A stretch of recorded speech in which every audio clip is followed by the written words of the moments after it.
नमस्कार, news for nation देख रहे हैं आप। मैं हूं आपके साथ रश्मि। बिहार में एक बार फिर से एमएलसी चुनाव का ऐलान हो चुका है। बता दें कि बिहार विधान परिषद के सदस्यों का कार्यकाल 21 जुलाई को खत्म हो रहा है। ऐसे में ये ऐलान हुआ है कि 20 जून को इन 7 सीटों पर चुनाव किए जाएंगे। लेकिन इस सबके बीच बड़ा सवाल ये है कि आखिर इस बार के एमएलसी चुनाव से क्या कुछ परिवर्तन बिहार की राजनीति में होगा और खास करके किसे फायदा होगा और किसे नुकसान होगा। ऐसे में आज की अपने इस रिपोर्ट में हम आपको पूरी गणित समझाएंगे और साथ ही साथ ये भी बताएंगे कि इस चुनाव से आरजेडी, बीजेपी, जेडीयू और मुकेश सहनी को किस तरह से परेशानी उठानी पड़ेगी या फिर उन्हें इसका फायदा मिलेगा। बता दें कि बिहार में अगले महीने रिक्त हो रही विधान परिषद की 7 सीटों के लिए चुनाव की घोषणा हो चुकी है। चुनाव 20 जून को होगा।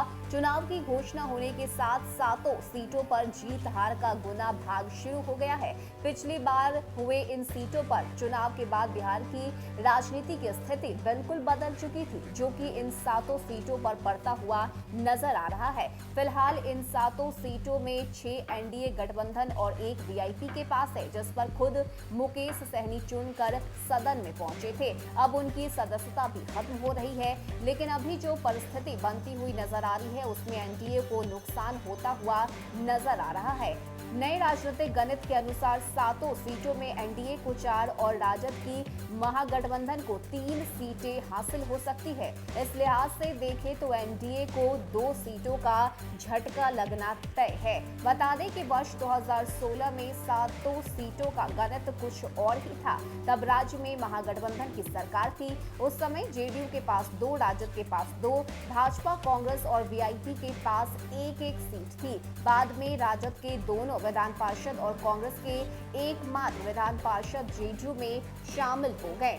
रिटायर होने वालों में जेडीयू के गुलाम रसूल बलियावी, सीपी सिन्हा, कमर आलम, रणविजय सिंह, रोजीना नाजिम, वीआईपी के मुकेश सहनी और भाजपा के अर्जुन सहनी शामिल है। रोजीना नाजिम अपने पति तनवीर अख्तर के दिवंगत होने के बाद उसी सीट पर हुए उपचुनाव में जीत कराई थी। कमर आलम कुमार रणविजय सिंह राजद से, जबकि तनवीर अख्तर कांग्रेस से जीत कर आए थे। बाद में ये जेडीयू में शामिल हो गए। ऐसे में 7 सीटों में 5 सीटों का परिणाम अभी से ही तय हो गया है। चुनाव में एक सीट पर जीत के लिए 31 एमएलए के वोट की जरूरत है। इस लिहाज से सबसे बड़ी पार्टी भाजपा और राजद के 2-2 कैंडिडेट की जीत निश्चित है। वहीं जेडीयू के पास भी 46 विधायक है, लिहाजा उनकी भी एक सीट पर जीत तय मानी जा रही है। वहीं हम के 4 और 1 निर्दलीय वोट को भी जोड़ दिया जाए तो एनडीए के खाते में 4 सीटें जा सकती है। इसी तरह राजद को तीसरी सीट उसे या उनके सहयोगी को मिलनी तय है, क्योंकि अपने 2 उम्मीदवारों की जीत पक्की करने के बाद उनके पास 14 वोट अतिरिक्त होंगे। माले के 12 वोट जोड़ने से उनके पास 26 वोट हो जाएंगे।